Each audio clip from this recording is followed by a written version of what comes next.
Hai, sahabat pembelajar. Apa kabar? Mudah-mudahan sehat walafiat. Bertemu lagi dengan kami dari Literasi TV Edukasi. Hari ini kita akan melanjutkan pembelajaran kita tentang keragaman agama di Indonesia, yang merupakan bagian dari muatan pembelajaran PPKN dan faktor-faktor yang menyebabkan keragaman agama di Indonesia. Pada bagian akhir kita akan bersama-sama menyanyikan lagu nasional Satu Nusa Satu Bangsa sekaligus belajar tentang tempo dan tinggi rendah nada yang merupakan bagian dari pelajaran SBDP.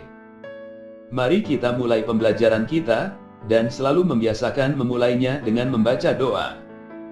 Agama adalah sistem yang mengatur tata keimanan, kepercayaan, dan peribadatan kepada Tuhan yang Maha Kuasa, serta tata kaidah yang berhubungan dengan pergaulan antar manusia dan lingkungannya. Sehingga terjadi hubungan yang harmoni antara manusia dan Tuhan yang Maha Esa sebagai Sang Maha Pencipta, dan hubungan antara sesama manusia. Untuk itu, dalam memperkuat akhlak seseorang tetap meyakini adanya Sang Pencipta di muka bumi ini, maka bangsa Indonesia melalui keputusan pemerintah berkaitan dengan warga negara berhak memeluk agama dan kepercayaannya. Diresmikan ada 6 agama yang ada di Indonesia, antara lain agama Islam, nama kitab suci Al-Quran, tempat ibadahnya masjid, hari besar keagamaannya meliputi Hari Raya Idul Fitri, Hari Raya Idul Adha, Tahun Baru Hijrah, dan Isra Mikraj. Agama Kristen Protestan, nama kitab suci Alkitab, tempat ibadah gereja, hari besar keagamaan Hari Natal, Hari Jumat Agung, Hari Paskah, dan kenaikan Isa Al-Masih.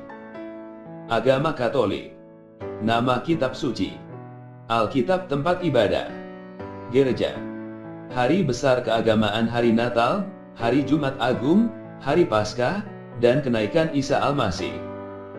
Agama Hindu, nama kitab suci Weda, tempat ibadah pura, hari besar keagamaan Hari Nyepi, Hari Saraswati, dan Hari Pagerwesi. Agama Buddha, nama kitab suci Tripitaka, tempat ibadah vihara, hari besar keagamaan Hari Waisak, Hari Asada, dan Hari Katina. Agama Konghucu, nama kitab suci Sisu Wuching, tempat ibadah Litang atau Klenteng, hari besar keagamaan Tahun Baru Imlek, dan Cap Gomer. Keragaman agama di Indonesia adalah satu kekayaan bangsa sebagai alat pemersatu di tengah banyak keragaman yang ada. Lalu apa yang menyebabkan keragaman agama di Indonesia? Letak geografis Indonesia di antara 2 samudera dan 2 benua menjadikan Indonesia sebagai pusat lalu lintas perdagangan internasional. Adanya pendatang yang berdagang di Indonesia untuk mencari keuntungan dengan berdagang, dan di samping berdagang mereka juga menyebarkan agama yang mereka yakini kepada penduduk Indonesia. Penyebab keragaman agama di Indonesia adalah juga disebabkan adanya para pendakwah dari negara lain yang datang ke negara Indonesia untuk menyebarkan paham agamanya kepada penduduk setempat di Indonesia. Indonesia merupakan jajahan negara Eropa yang cukup lama, tercatat 350 tahun lamanya. Tentu akan ada pengaruh agama dan keyakinannya yang mempengaruhi dan diterima oleh penduduk Nusantara. Pada awalnya masuk agama Hindu dan Buddha yang dibawa bangsa India. Selanjutnya, datang bangsa Gujarat membawa ajaran agama Islam, bangsa Eropa membawa ajaran agama Katolik dan Kristen, serta bangsa Cina membawa ajaran agama Konghucu. Jadi, keragaman agama telah ada sejak zaman dahulu. Dalam suasana keragaman beragama itu, setiap warga negara Indonesia dijamin haknya untuk memeluk keyakinan atau kepercayaan masing-masing. Toleransi sebagai pemersatu. Toleransi merupakan suatu sikap saling menghormati dan menghargai antar kelompok atau antar individu dalam masyarakat atau dalam lingkup lainnya yang lebih luas dalam masyarakat. Semua pemeluk agama harus mengedepankan sikap toleransi dan bekerja sama dalam kegiatan kemasyarakatan. Sahabat pembelajar semuanya, Kita telah mengetahui keragaman suku bangsa dan bahasa di Indonesia. Meskipun beragam suku bangsa dan bahasa, tetapi seluruh penduduk Indonesia merupakan satu bangsa, yaitu bangsa Indonesia. Seperti lagu berikut ini, mari kita pelajari dan menyanyikannya secara bersama-sama.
Perhatikan notasi lagu, Satu Nusa Satu Bangsa. Di bagian kiri atas lagu itu terdapat tulisan, tempo lambat. Tanda tempo adalah tanda yang digunakan untuk menunjukkan cepat atau lambatnya sebuah lagu yang harus dinyanyikan. Secara umum lagu dinyanyikan dalam 3 tempo, yaitu, cepat, sedang, dan lambat. Kita telah menyanyikan lagu, Satu Nusa Satu Bangsa. Dengan lagu itu, kita semakin mengerti bahwa, meskipun di Indonesia terdapat beragam suku dan agama, kita tetap satu bangsa, yaitu bangsa Indonesia. Demikian pembelajaran kita hari ini, terima kasih atas perhatiannya, semoga bermanfaat. Jika ada pertanyaan tuliskan pada kolom komentar. Sampai bertemu pada pembelajaran berikutnya.